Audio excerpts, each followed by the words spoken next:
Welcome to my podcast, Actual Leigh. This is the continuation of last week's conversation. Let's dive right back in.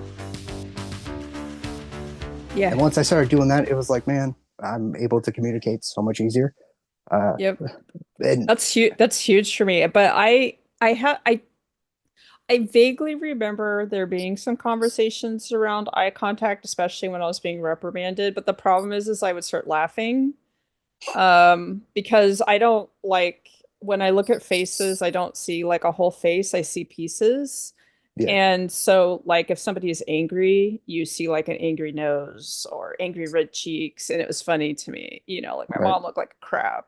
And so that was hard for me. But as I got older and, would socialize or whatever, I never felt that pressure. And I actually had friends who would like comment on the fact that they thought it was weird that when we were having these really in-depth conversations that I would be like sitting somewhere else in the room looking at something. I wasn't like I wouldn't, or they would get up and go in the kitchen and I would stay sitting while and we were talking. But it was like, it was easier for me. I was like, well, it's easier for me to hear Yeah, you if I'm not like looking at you. Because if I'm looking at you, I'm thinking about looking at you. I'm not thinking about what you're saying. And I would just say that. And that was one of the things that is interesting learning about the autism now is that throughout my life, when people would be like, oh, well, it's weird that you do this or whatever, I would just tell them why that hmm, I was explaining and asking for accommodation without even knowing that I was doing that, And so even with the friends who I don't know if they're neurodivergent or typical or whatever, right. I had a certain amount of acceptance because I would say, oh, I'm just like this. Or, it's like I'm very sensitive to smells. And so I'd like ask people not to wear perfumes when we hang out and Right. stuff like that, and the stuff that was like quirky about me. But I needed that. I would be like, well, I need this in order to be able to hang out with you. And I do want to hang out with you, you know? Exactly. And You it's like, I don't know, just. know, I identify with that perfectly. Like I've had doctor's appointments. This is kind of funny. I was at an eye appointment, right, with the optometrist. And I was like, look, dude, I'm not going to look at you when I talk. I'm autistic. If I'm staring at you, I'm focused on staring at you, not hearing what you're saying. So I'm going to look all around the room, probably going to stare just right off to like the left of you. And he told me, you'll love this. Really? You're autistic? I never would have known that. I got that from the person at the I went to go get a stress test that I ended up not doing, and the lady who administers it said that to me. But I was like looking at her. I was looking at her like right here. So I think she thought we were making eye contact. She was doing this thing with her, I don't know. But she was like, "Oh, but my boyfriend's autistic and like he does, it was," and I was like, but women's brains develop differently than men's, like autistic, like if you look at the fMRIs, their brains are actually different. So you can't really, plus if you've met one autistic, you've met one autistic, right? So Exactly. Yeah. yeah, it was funny when she said that. I just like as soon as I info dumped at her, because that's what I did, she went, Right. "Oh, okay." Like, but I was So, just looking at her forehead. She was talking a lot of shit. She was like, you could tell she's one of those people who wants to feel important, and so oh, she yeah. was like giving me all this advice, but it was like based on stuff that I could debunk pretty easily. So I just let her do it. So I was just thinking about her forehead. Like, so she saw me doing eye contact, but I wasn't actually looking. See, and like I've heard about these tactics. You know, you can look just above their head or whatever, and they won't really be able to tell. But I'm also kind of like, nah, I'm Too just much not gonna work. look, man. I don't Yeah, I fuck. only do it with people that I feel that I need to do it with. I don't like I'm really comfortable with my GI. I don't do it with him. But my Right. surgeon, I could tell from her body language that it was important to her.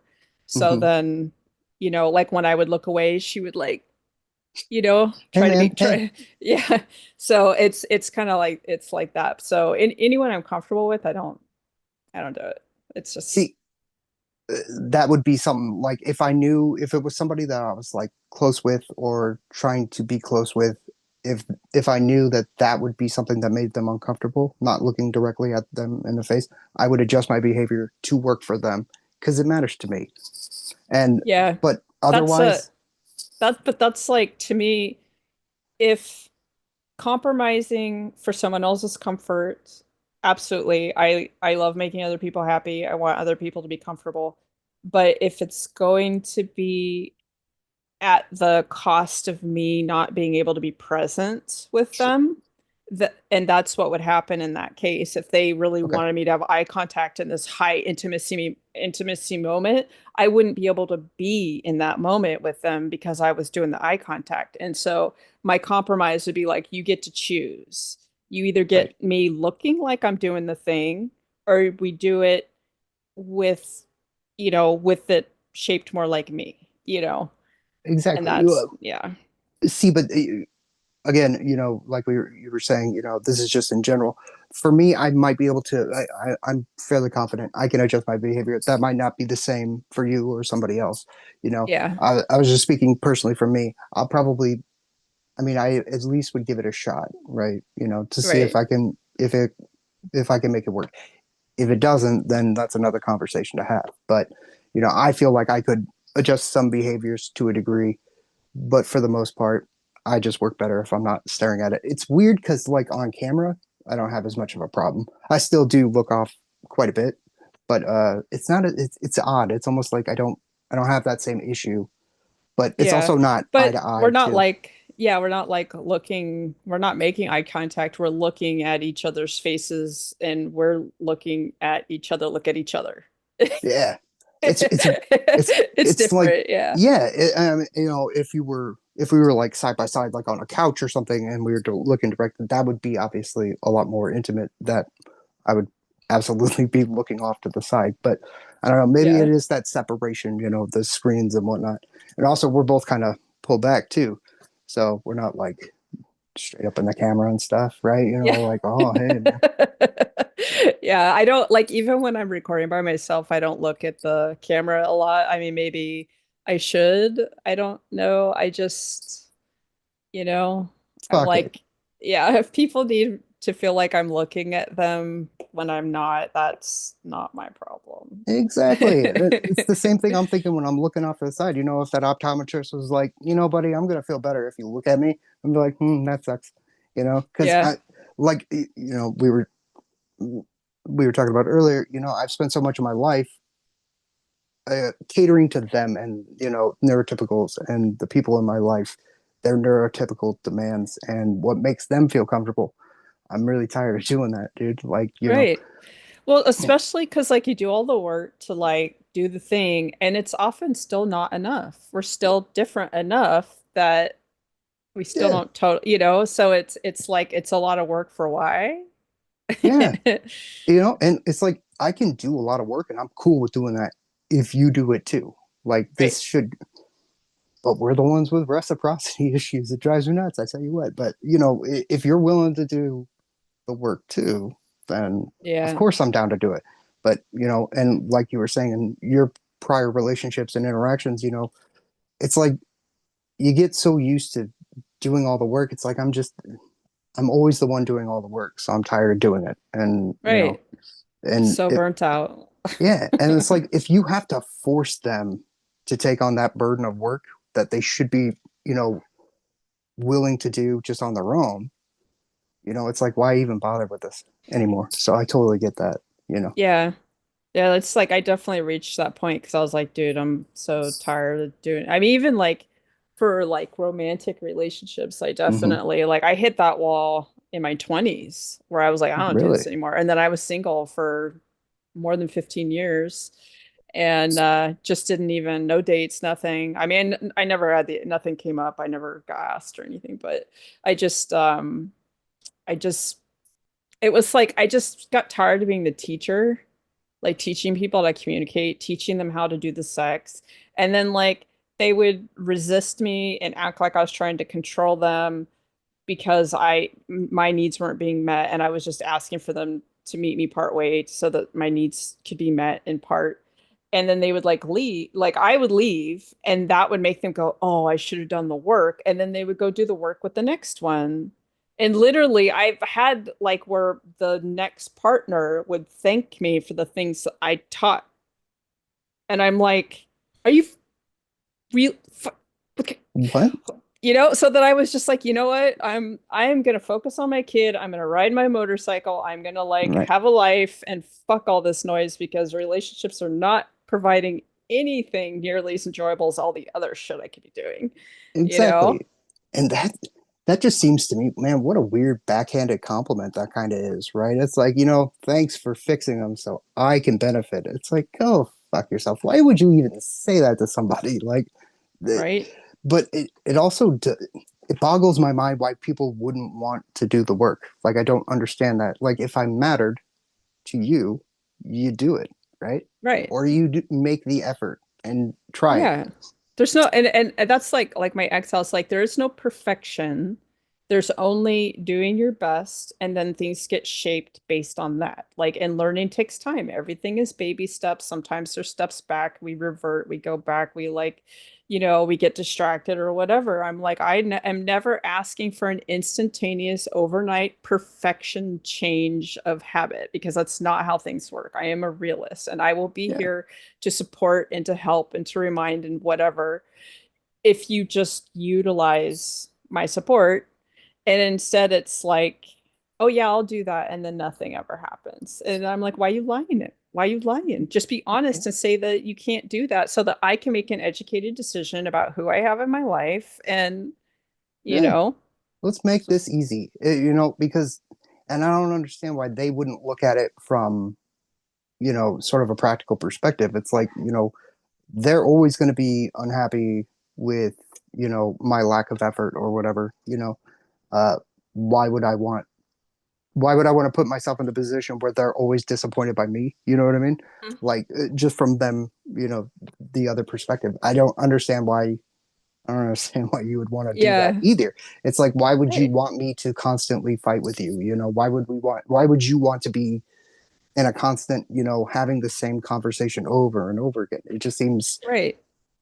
but again, sometimes I It's like, wonder. yeah, sometimes I think people think like it'll just magically, I don't know, get better or something. It's like I ran into like just when I owned a house and I was renting out rooms after I got sick to pay the mortgage. Mhm. I had like this really extensive like rental agreement with like these addendums and stuff like that.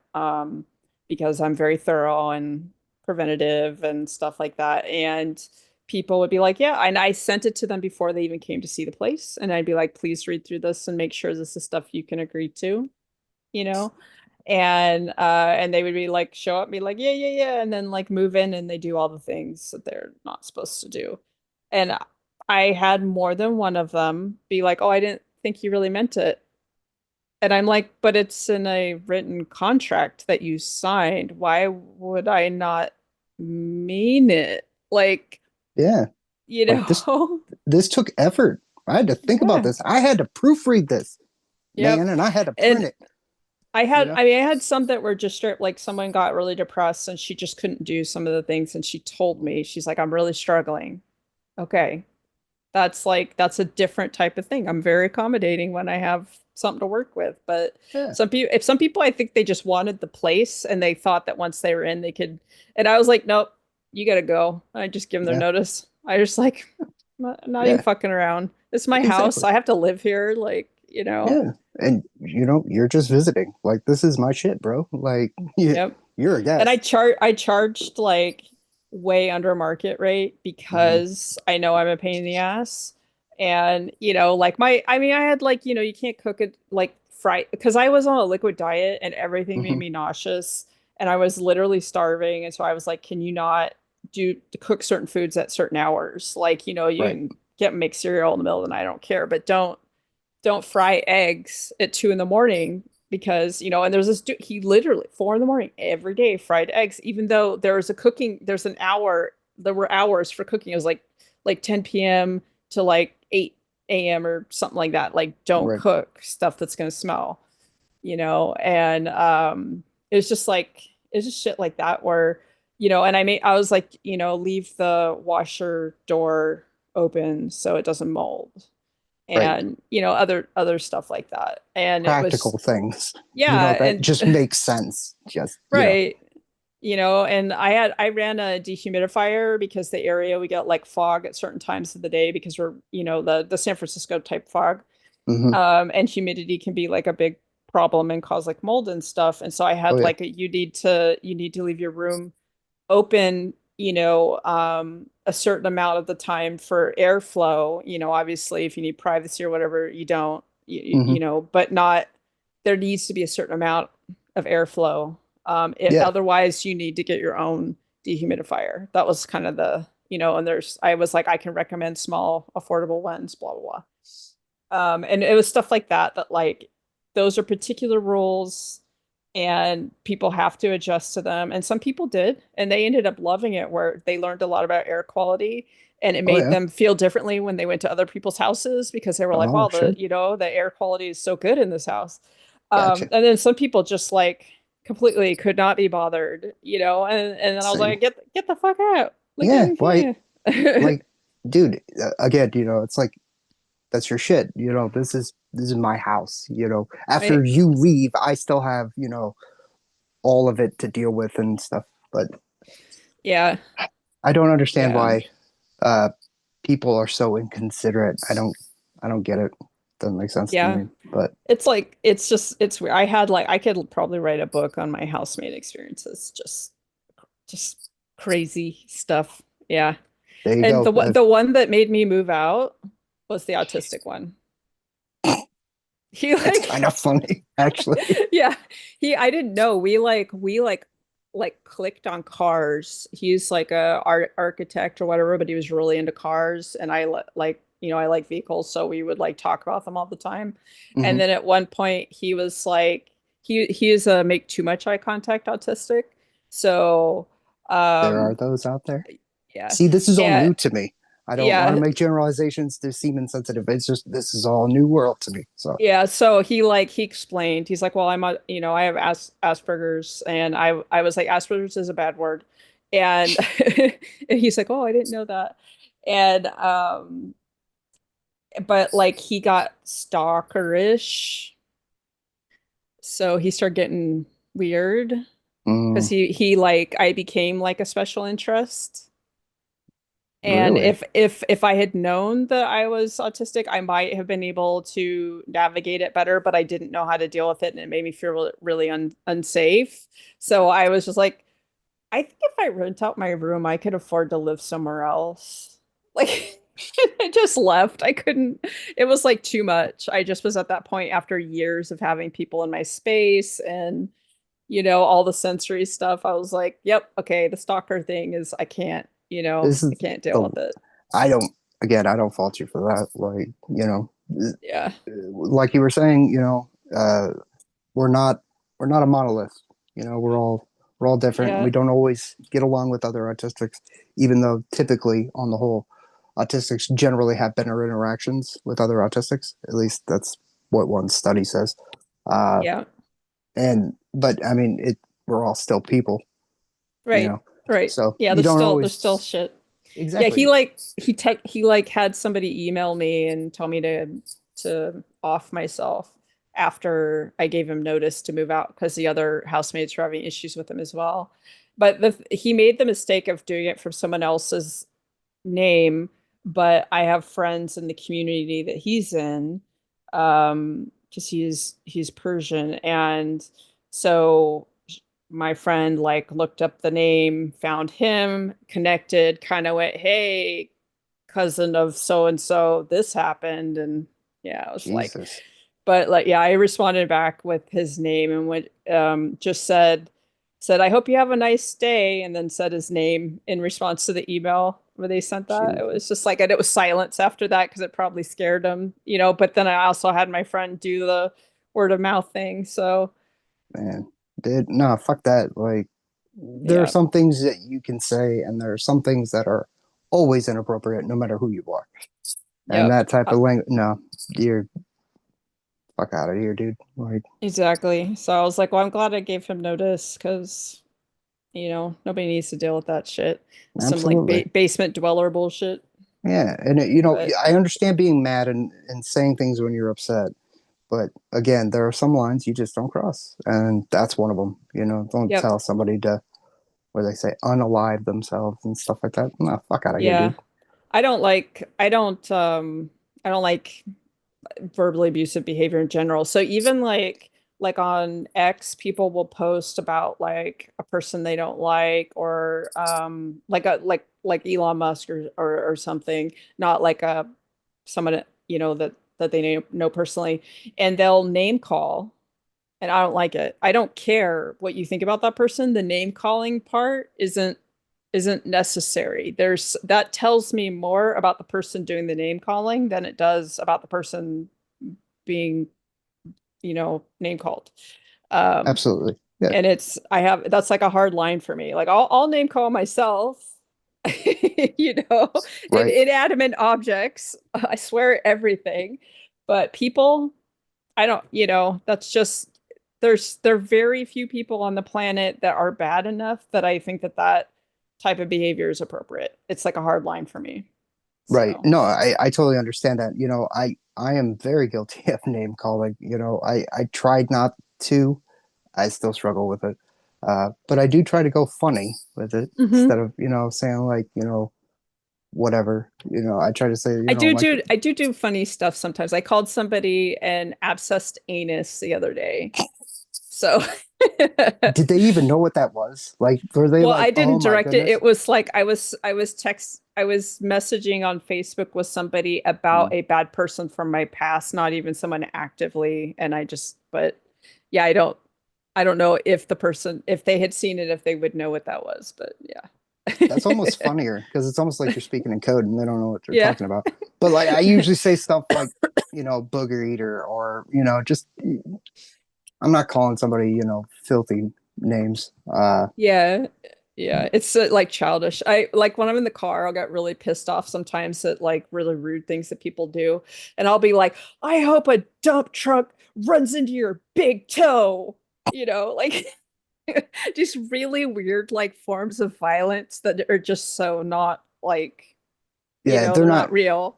Yeah, it's almost like it's more of an inconvenience than an actual harm. Yeah. Like, yeah, technically Yeah. you're harmed, but not really. Yeah.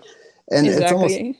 it's almost eh, it's better to do that than to go the route because I don't have road rage. It's not like I act out, but I do yell a lot of things in my car, Yeah. especially uh, the state I live next to is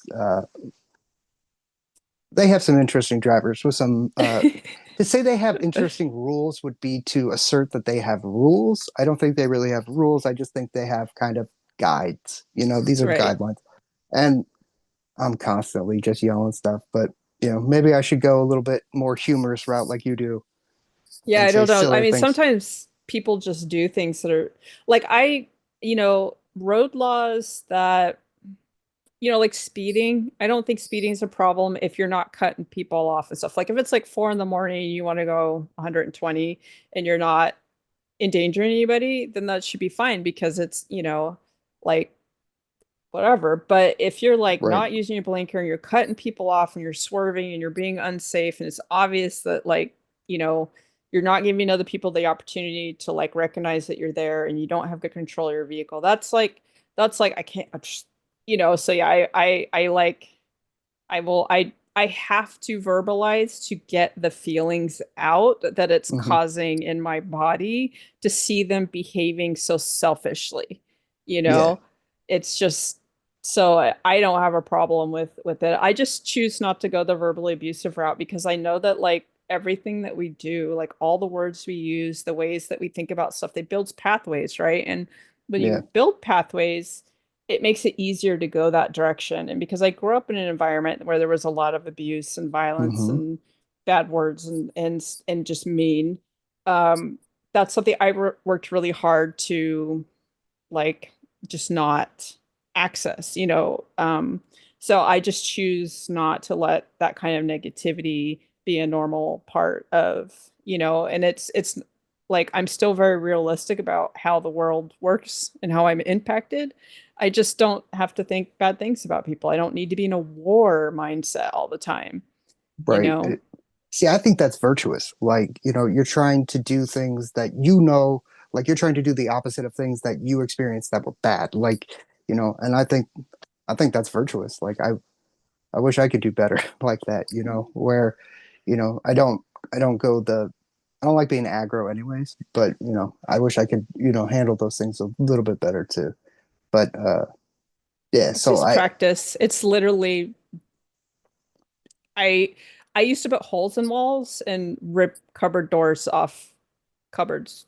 So I have come a long way in terms of, I used to kidney punch people at concerts, and I just it's taking a lot of work to learn how to not be the violence that I grew up around.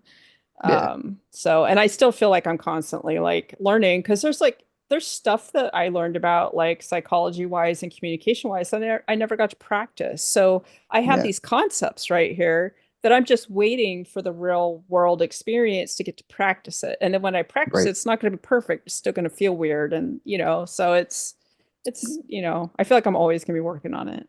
Yeah, I mean, like you were saying, it's building pathways, and then the more you use it, the easier it gets to just kind of fall into that pathway. I think Exactly. they're called schemas, isn't that like the term? I don't know. I read a book that was like all about CBT, but it was all from like a position of talking to other therapists. So it was very enlightening from a different, because Yeah. it was like I'm kind of seeing the mechanics behind it, and that's a lot. That's yeah, a lot more easy for me to understand when I can see Yeah. sort of the mechanics and what they're doing and why. Those things make more Yeah. sense to me. But Oh, yeah, me, I'm this, yeah. Even when I was pregnant, I did that. I had to read the books written for doctors, not the books written for pregnant people. yeah, I need like the meat and bones. I need the data. But I read a thing about lying and how when you lie, it builds this pathway that makes it easier. Like you experience less and less resistance to lying each time you do it because you're like reinforcing this pathway. And that made me go, and then I started reading about that stuff. And it yeah, did, CBT was like mentioned in that and stuff. And it's interesting for me, like, I didn't know about CBT when I was younger. But when I started working with therapists more recently, and I was talking to her about these different things that I did to kind of help me navigate the world as a parent with all of this baggage without having a therapist and stuff like that, she was like, "You were basically doing CBT on yourself." Like, yeah. you know, and See, I was like, "Cool." right? See, and I feel like that could almost be a whole other episode. It would just be talking about being autistic as a parent, because I have lots of thoughts about that. And Yeah, we could totally do that. oh yeah, and it's because I'm thinking to myself, like, is CBT even that effective for autistics? Because it's like I know that all the therapy methods are developed for NTs, Right. right? Like, I've read stuff like that says no, but then I've seen stuff from autistic people said that it helped them. So I don't therapy's never been very useful for me because right, therapy is useful to me as a place to talk openly unmasked about stuff because it allows me to put everything on the table so that I can reorganize it and I can feel calmer for the next week or two. right, But in terms of like working on stuff, I've never had like people talk about these sessions where they cry and like they're learning about themselves, and I've never had a therapist tell me anything I didn't know. Like, and all my therapists are always like, you're even when I was a teenager, like I had a therapist that wanted to take me to like some convention or something because she was like fascinated with my brain. Um, and myself, she's just like, you're so self-aware. It's almost like you have another personality, but then like not. And I was like, I don't know what the fuck you're talking about. I'm just self-aware. Okay. you're Like you're scaring me, lady. What's wrong? Tell me that it's like I have two people. What? it's because like I can talk about like I would always talk about like my brain from a removed Mhm. standpoint. Like I know my brain is a part of me, but I also Yeah. know that my brain has certain responsibilities that impact me in certain ways. And so I would talk about it in that way. And apparently that's common in autistic people. So Eh, that we'll be like, oh, my brain, blah, blah, blah, blah, blah. And that's neurotypicals don't separate themselves that way. So See, I've always worded it as, you know, they're two different me's, but there's not really two different me's. I know I'm just me, right? But I separate, you know, sort of like my inner, I hate to call it reptilian brain, right? But, you know, more about like ingrained, rigid patterns that take a lot more work, you know, than the outer. And, you know, I always kind of think of inner me, you know, outer me, or big me, little me. Um, and I got worried when I was telling my therapist about it one time, because I was like, "Oh, is she gonna think that, you know, I have like dissociative disorders or something?" And I mhm. was like, "Look, I understand. I had to preamble just like I just did. You know, that I understand that I'm all one, but I can also look at things through layers and separate them out." Uh, Yeah, but that's nor just self-awareness, right? That's See, like and normies that's don't do that, bro. They're not weird. without work. Like I'm sure some do. I mean, there's so much amazing like art and books and stuff out there. It can't be all neurodivergents that did it. Although sometimes Oh I no, wonder, do you ever wonder? all the time. I'm, I, But yeah, it's there's I mean there are too many people on this planet that aren't autistic or whatever doing like amazing things for it to for self-awareness and creativity and all that to not be an inherent human thing. But there is definitely some things that like maybe are more intuitive to some groups over others, you know. sure. I mean, that would make sense, you know. uh, Humans, we're not monoliths, so you know we're all a little Yeah. different, and just because we have some traits doesn't mean that they're necessarily this or that, you know. It's just easy sometimes to get like caught in the sort of the trap of like this is me, so how does me apply to everybody else, you know, even though I know that everybody else is everybody else. Like Hmm. it's sometimes that'll be like through that filter of self, right? It's just I know that like I'm doing that, whereas I think that like there are a lot of people who don't know that they're doing that, which is why the you know like when I was in the motorcycle community, there are the dudes who are like, oh, you know, if you don't have a Suzuki, you're gay. Right? Because they can't separate their identity from everybody else's to accept. Whereas Hmm. I'm like, if you're riding a motorcycle, you're a motorcyclist and we're all awesome. Like, you know, Right, that's yeah.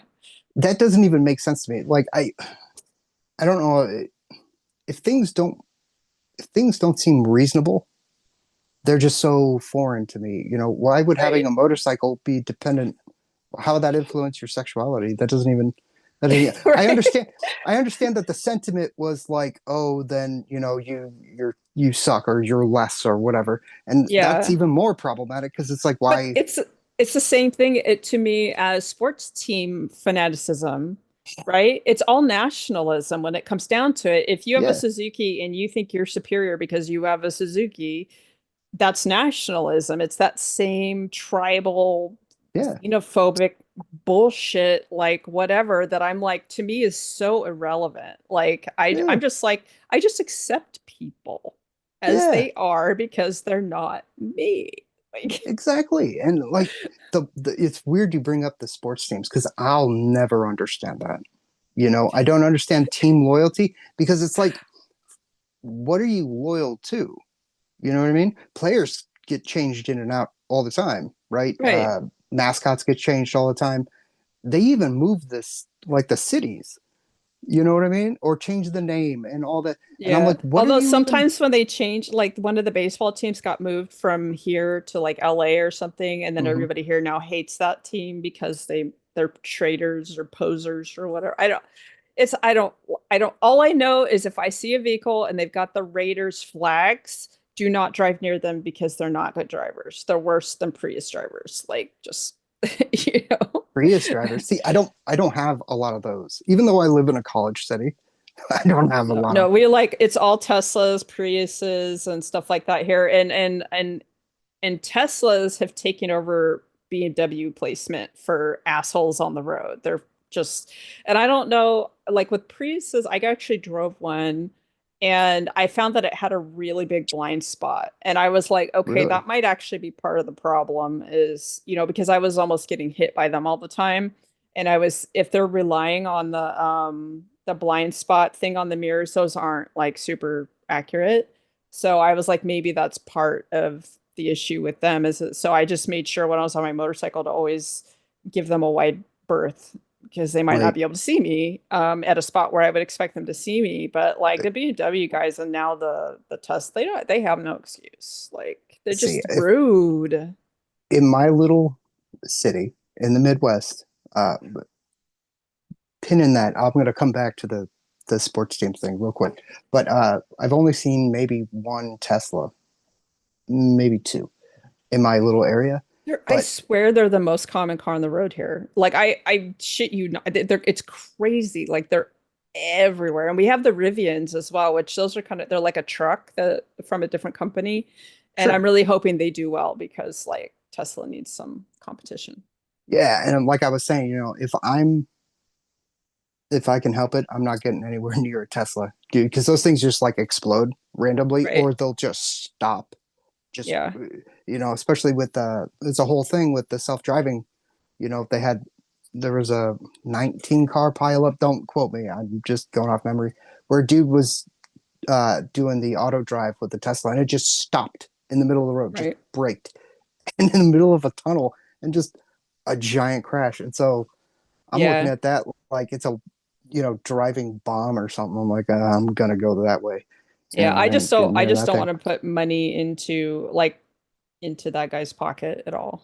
So that's a big 100%. part. Like I literally like the last year or so so all of these cars, the Priuses and all that, like I have no issues with them. The technology is important and we need people to buy them to help fund the evolution of the technology. So Absolutely. that's how I look at it, even though I don't have one. Someday I probably will, but it'll be when it's more affordable and the technology's more settled. But I I just see Teslas just look like red hats on wheels to me. That's all I see now. It's just I can't like I'm just like, oh, okay. Yeah. It's like, Like oh, you're a douche. I got that. yeah, Okay. yeah, You can just have a sticker that just says douche. You might as well. I mean, why yeah, not? Uh, exactly. but I wouldn't if they didn't explode just randomly or whatever it is. They just seem unsafe. So I don't. Yeah. Well, I'm good, man. the first generation had the Lotus Elise body, right? It was that little sports two-seater. Beautiful.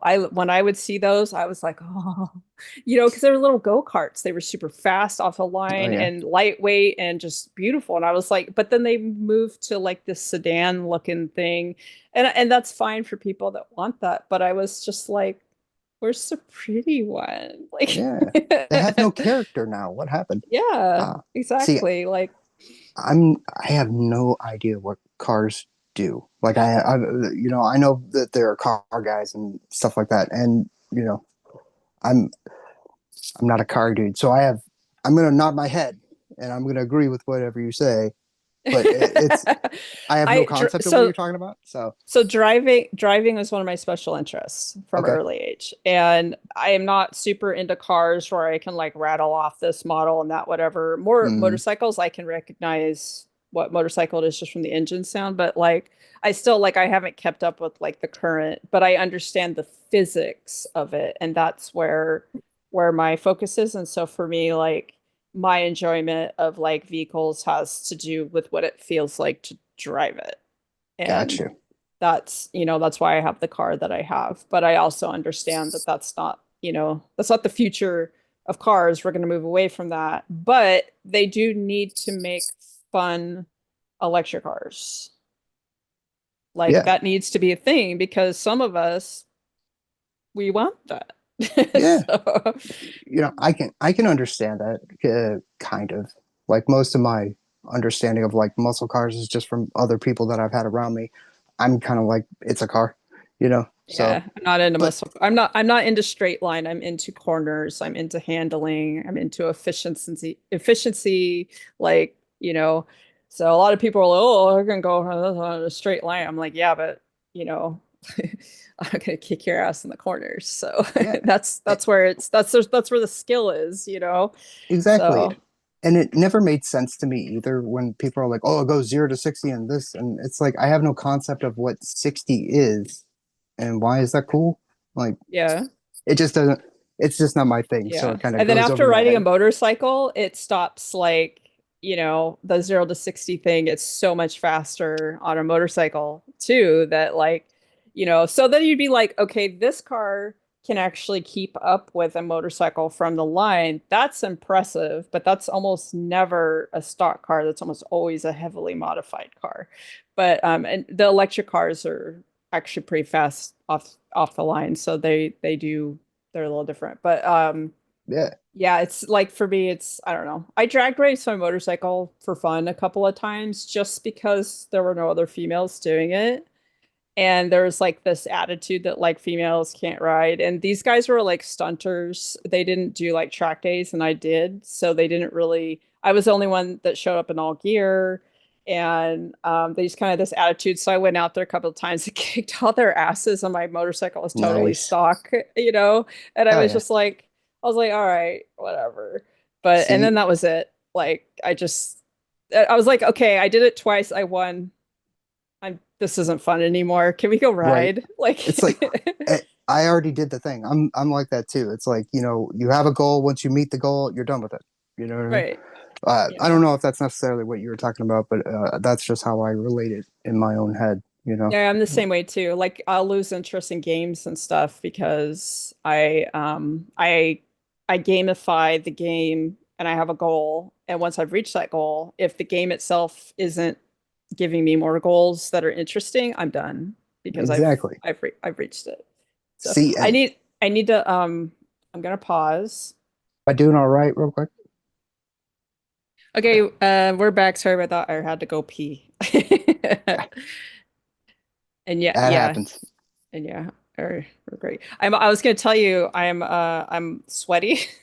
Like it's like this thing that started happening with my like I think it's like middle age hormone stuff Hmm. that I get like overheated. And I've learned that if I'm excited, I get warmer, which I never really noticed before, but I guess that's true. And now because it makes me sweat. So I was like, I went to the Gotcha. bathroom and I was like, oh, I'm sweaty. Oh, I'm having fun. Oh, see it. Uh, you know, I've always had trouble kind of regulating my temperature. My feet are always cold, but I'll get really hot and sweaty too. And I don't know, man. Is that an autistic thing, or maybe that's I just a me thing? I don't know. I've always found like the guys run warmer and women tend to because the estrogen makes the capillaries and stuff like smaller, so we tend to run cooler. But then when we get to the middle age where we start losing the estrogen, we start to run warmer, and then it gets more compatible with how men are in terms of like thermostat settings and stuff. See, So I've grown up around women, and I know that hot flashes suck, but since I've never experienced them, I guess they are not what I anticipated.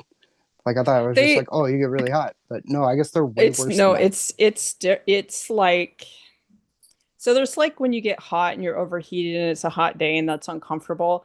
Hmm. Hot flashes are like the sensory lava that comes from inside of your body. And at the same time that you're experiencing this overheatedness, which is not the same as when you're overheated from a hot day, you're also like your body feels a little bit like crazy, right? Because you're hot, but your hormones are doing stuff, so you also feel crazy. Like for me, I like get mad really easily, so I just kind of keep to myself. And but I have friends who have panic attacks when it happens. They'll be like, "Oh, I'm starting to have a hot flash," and then boom, panic attack. And Really? it's pretty intense. I've been taking some hormones for some other issues, and it's helping regulate the heat the hot flashes, but I'm still running warmer than I ever used to, which is actually overall pretty nice because like I don't feel like I need the heater as much.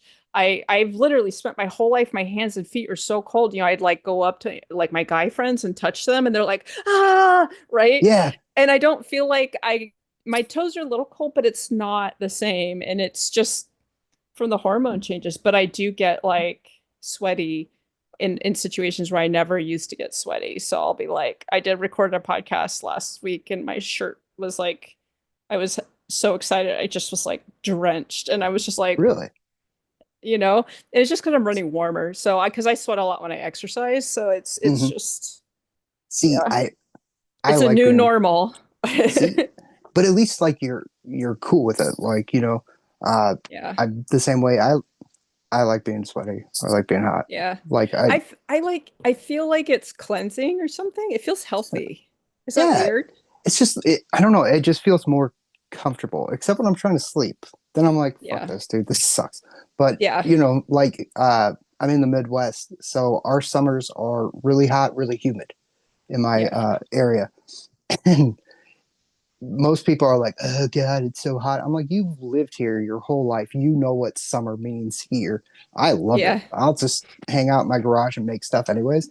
But it gets so hot out there and it's lovely. I love it. So When I was younger, I liked it, but right now with the too much external heat causes the inside body heat to get real bad.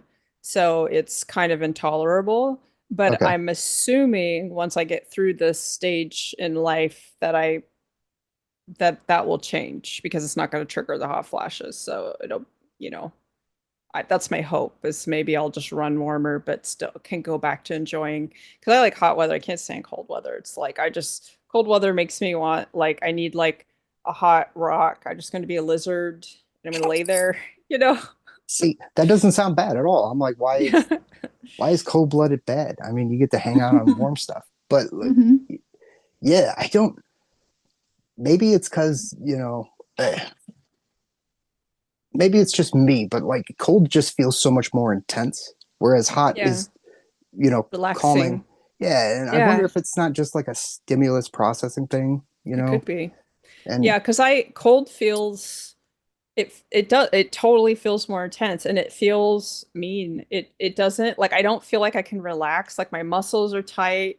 It makes my pain worse because my muscles are tight. And when it's hot, even if I'm like this is too hot, I probably don't want to exercise or do too much.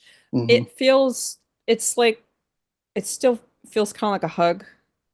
Yeah, I feel like I can exactly. relax into it. I just have Yeah, to adjust my behavior for it. It's kind of, that's I it. It's I know exactly what you mean. It's yeah. almost it's soothing. Like, when I'm in the garage, there's no air circulation except for a tiny fan, and it's like 90 something out and like 80% humidity. Like it's brutal.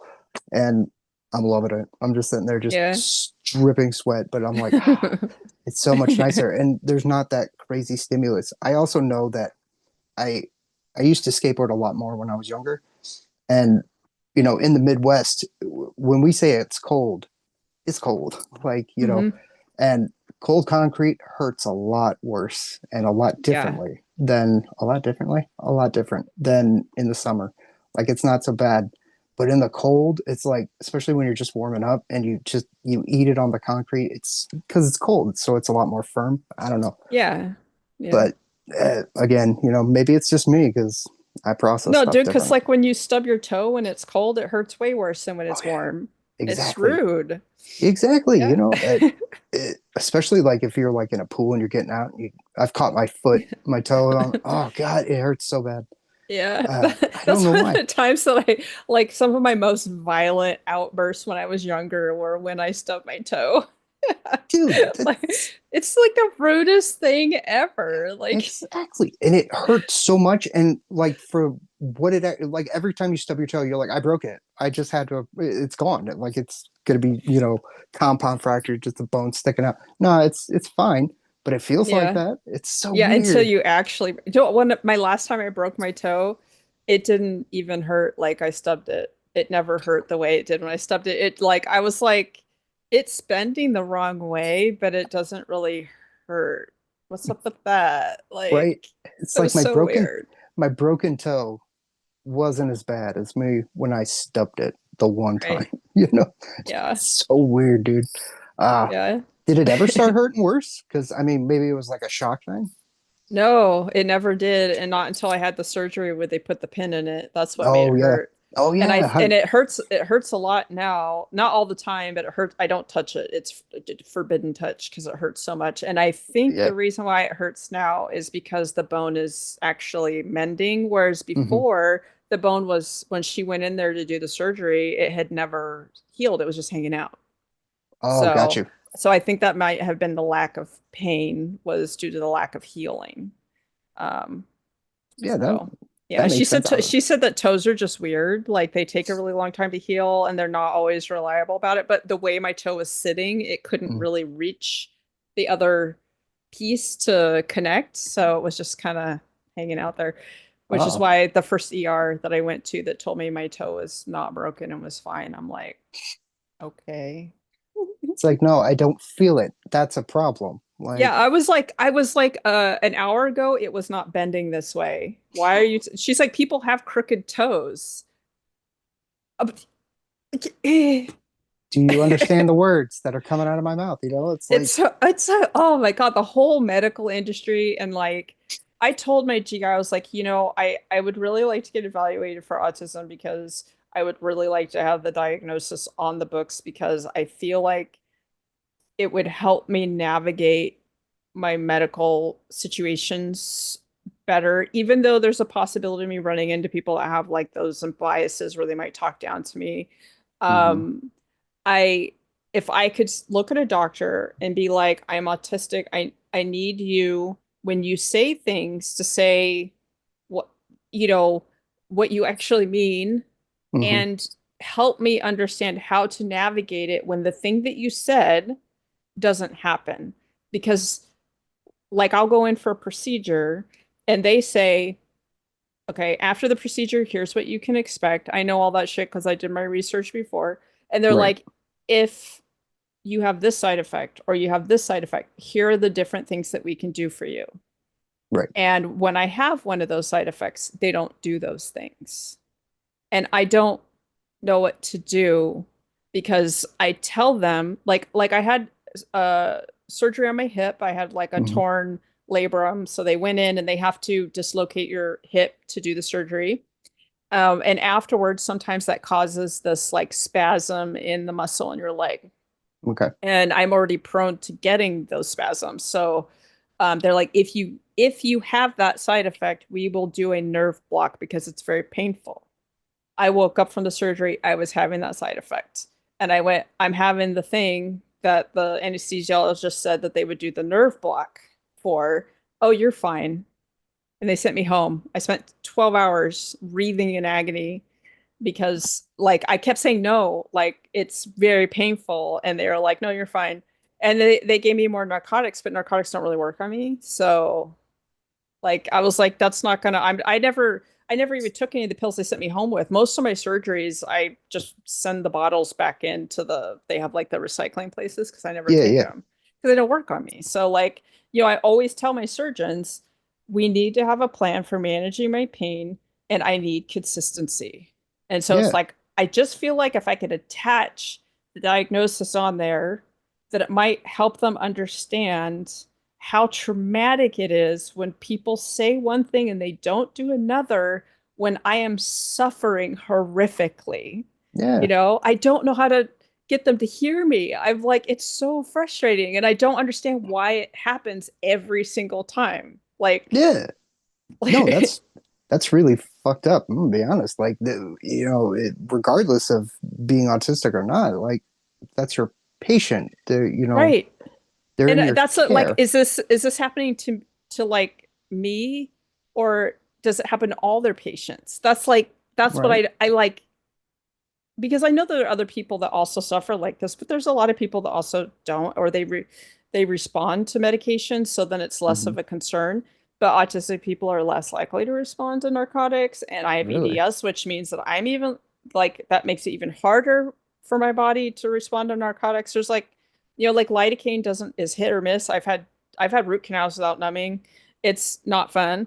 And like so I always like try to communicate in advance. Like, I'm having Hmm. pretty major surgery in a week or so, and I'm like, I told her, I was like, and my when I had the hysterectomy, she was like on top of it. She's just like, you're gonna stay an extra day where I'm gonna work with we're gonna have a pain specialist come in and talk to you the day of, and like and they did that. They did like a pain pump to numb my belly, Hmm. which really wasn't where my pain was. So it didn't help. A Uh, for effort, right? but the nurses didn't follow the instructions. The instructions were give her the normal amount of meds. If her pain is not well managed, give her more. Continue to give her more because they start very low, right? So they can give you Hmm. more. So give more and see how she does, and then call in the anesthesiology if it doesn't work.